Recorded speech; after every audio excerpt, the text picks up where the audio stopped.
Magiran telah menubuhkan Majlis Undian Negara di bawah peraturan-peraturan Perlum Majlis Perundingan 1970 yang berfungsi untuk membincangkan serta meneliti isu-isu perpaduan nasional.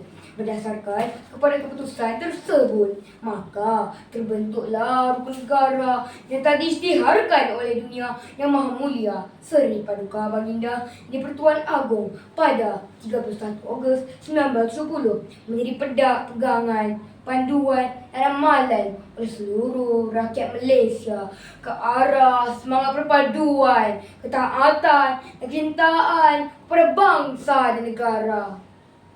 Terima kasih diucapkan kepada Nakoda Pimpinan Majlis yang bervisi, Tuan Pengerusi Majlis yang dihormati kombinasi kehakiman yang berintegriti.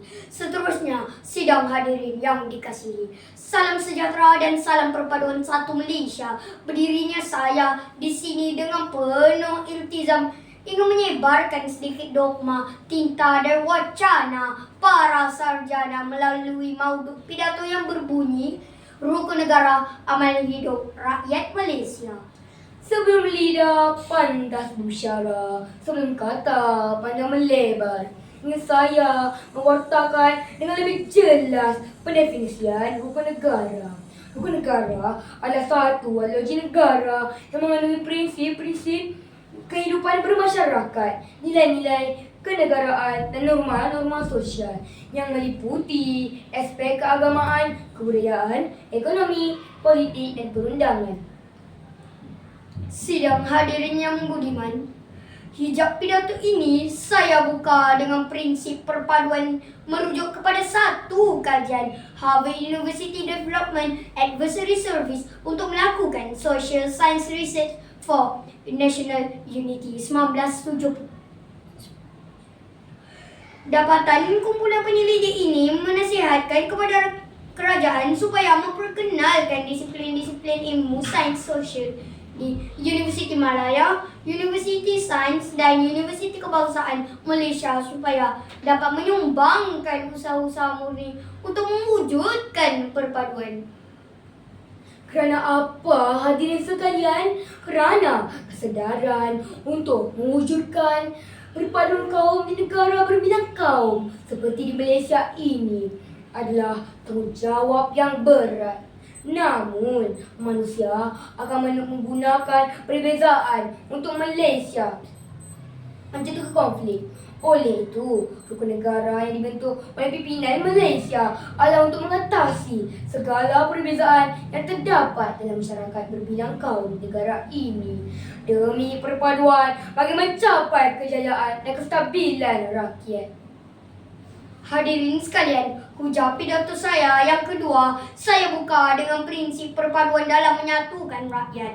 Di dalam rukun negara, terdapat 5 cita-cita negara. Antaranya adalah untuk mencapai perpaduan yang lebih erat di kalangan seluruh masyarakat, untuk memelihara satu cara hidup yang demokratik, seterusnya untuk mencipta satu masyarakat yang adil di mana kemakmuran negara akan dinikmati bersama secara adil dan saksama, untuk menjamin satu cara yang liberal terhadap tradisi kebudayaannya yang kaya dan berbagai corak.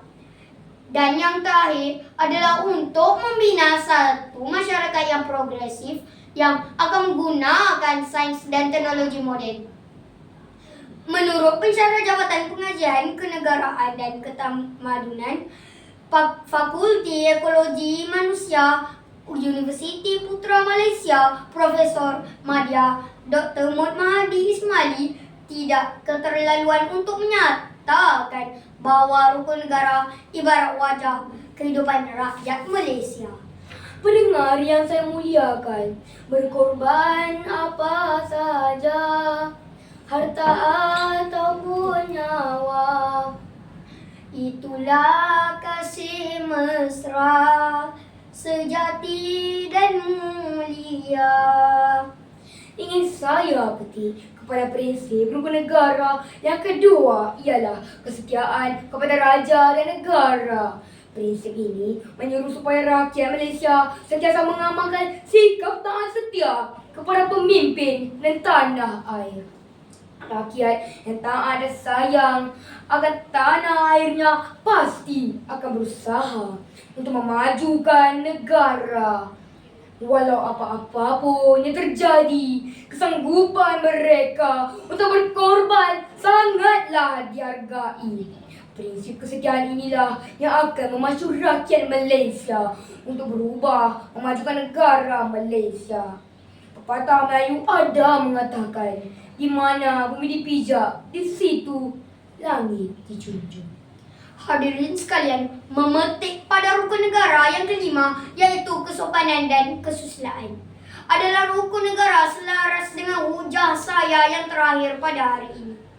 Prinsip ini menekankan perkembangan personaliti dan tingkah laku seseorang yang bertujuan untuk membentuk warga negara yang bersopan santun dan bersusila. Justru bertitik tolak dari situlah rukun negara dapat membibitkan rasionalnya. Betapa pentingnya perpaduan demi menjamin kejayaan dan kestabilan rakyat. Apa buktinya hadirin sekalian? Ya, buktinya bila adanya perpaduan kita kerasa aman dan selamat. Boleh pergi shopping, boleh pergi tengok wayang, boleh pergi sekolah dan sebagainya. Oleh itu, hadirin sekalian, bukalah mata dan minda. Sama-sama kita memulakan anjakan paradigma dan mengamalkan prinsip-prinsip rukun negara sebagai panduan hidup kita. Hadirin yang berwisi, sebelum kata mengucap bicara, sebelum langkah mundur pergi, ingin saya tekankan ironinya. Fenomena ini dalam keadaan sedar atau tidak sebenarnya turut memberi refleksi penghayatan serta pengalaman 5 prinsip rukun negara yang menjadi tunjang perpaduan rakyat Malaysia. Oleh itu, hadirin, bukalah mata dan minda. Sama-sama kita memulakan anjakan paradigma yang menanamkan sikap perpaduan dalam sanubari. Tepuk dada, tanyalah minda.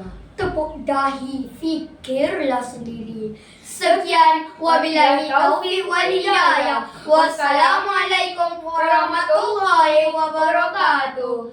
Pemidato Bestari, mohon permisi.